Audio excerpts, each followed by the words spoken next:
For more on the unfolding nuclear situation, we are joined by CBS News nuclear safety consultant Cham Dallas. Cham, thanks for being with us. All right, let's get to this because this is very important, because the chairman of the Nuclear Regulatory Commission said today that there is no water covering those spent fuel rods. But the Japanese government says that's not the case. Obviously, we have conflicting information. This is a big deal, though. How dire is the situation? This is a huge disconnect, but it's just like a pattern of disconnects. This disaster's pattern is a pattern of disconnects, data that doesn't match conflicting reports from what should be the leading organizations.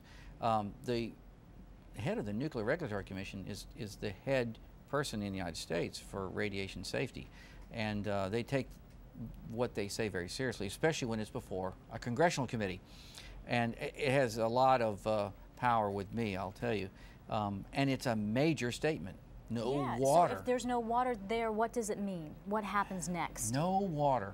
No water in a pond that you store spent fuel rods in. I can't ever remember such a thing, and it's bizarre. You know, in this country, we have concrete ponds, essentially swimming pools, all over this country, and they're overstuffed with fuel rods. So this is a big issue in finding out what really does happen when you have a malfunction in them. So is it unknown? I mean, well, we can predict, you know, what it would occur. There's a lot of debate about it. We had a lot of debates today on this issue between experts, and I was operating with other scientists on this. And you know, can you get these fuel rods to incinerate, to catch on fire? It's hard to do. Our zirconium doesn't melt until you get 1800 degrees, and so what happens with that? It's bad news, that's for sure. And it's also extremely difficult because if you get release, it's directly into the air. There's no containment anymore. At least the melted fuel rods that are down in that reactor core, the primary reactor core, they're still covered by a lot of concrete and steel. But these uncovered fuel rods, if that is the case, and the head of our Nuclear Regulatory Commission says so, and that's pretty good with me,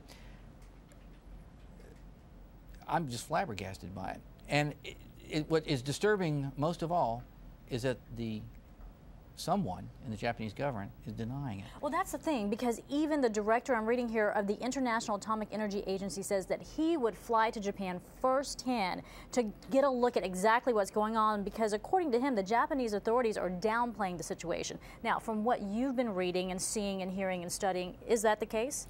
Well, again, I have a lot of confidence in the International Atomic Energy Agency, with whom I worked for 10 years in the Chernobyl disaster.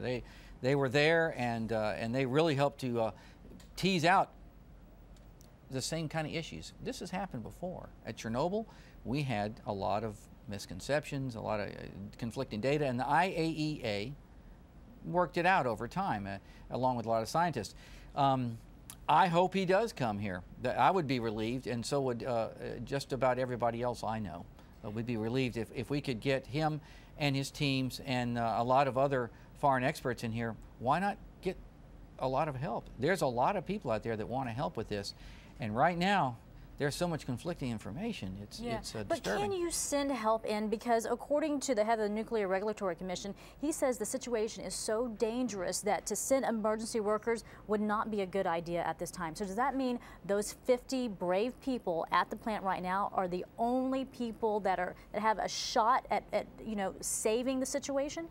Well, those 50 people in that reactor room, they're the heroes of the hour.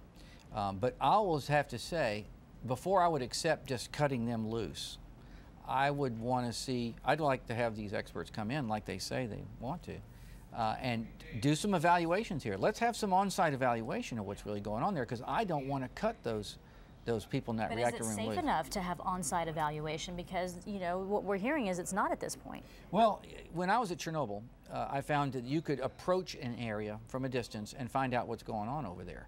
And then move a little further and do some more evaluations. You don't just go in there like a cowboy. You go in, you stop, you evaluate, and you move a little further, stop and evaluate, discuss the options with a lot of reputable people, and then you can find a way to get where you need to go. we can't cut those people off in that room, not only for their sakes, because my admiration for them is growing by the hour, but because we have to succeed here. We've got to beat this thing. We can't cut 4 reactors loose like this. At Chernobyl, there was 1 bad reactor. We've got 4 of them here. Well, let's talk about reactor number 3, because this is a dire concern. Reactor number 3, as I understand it, uses plutonium. That can be something that is not only deadly, but it can stay within the system for many, many years, right? More so than anything else that's contained in the other reactors. Yeah, you know, all this concern about iodine. You hear all this thing, people want to get potassium iodide. The half-life of radioactive iodide is 8 days. You hear about cesium-137, which is probably the major radionuclide that would come out of here. 30 years. Plutonium, 24,000 years.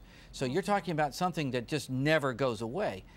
You know, that cesium-137 that came out of Chernobyl, it's almost half gone now because we've waited long enough. That plutonium's never going away. And I can tell you, when I was at Chernobyl, when I had the knowledge that I was going into a plutonium-contaminated field, that was the worst experience of my life. And we don't want that getting loose here. Well, hopefully it doesn't. There's a lot to be done, though, between now and then. And the situation, as we've been talking about, just seems to change hour by hour. It's the most disturbing aspect of this, is the uncertainty and the rapid change of this disaster. I never anticipated anything like this. All right. Well, we appreciate your insight and your experience in helping us understand what exactly is going on there. CBS News nuclear safety consultant Cham Dallas, thanks for being with us. Thank you.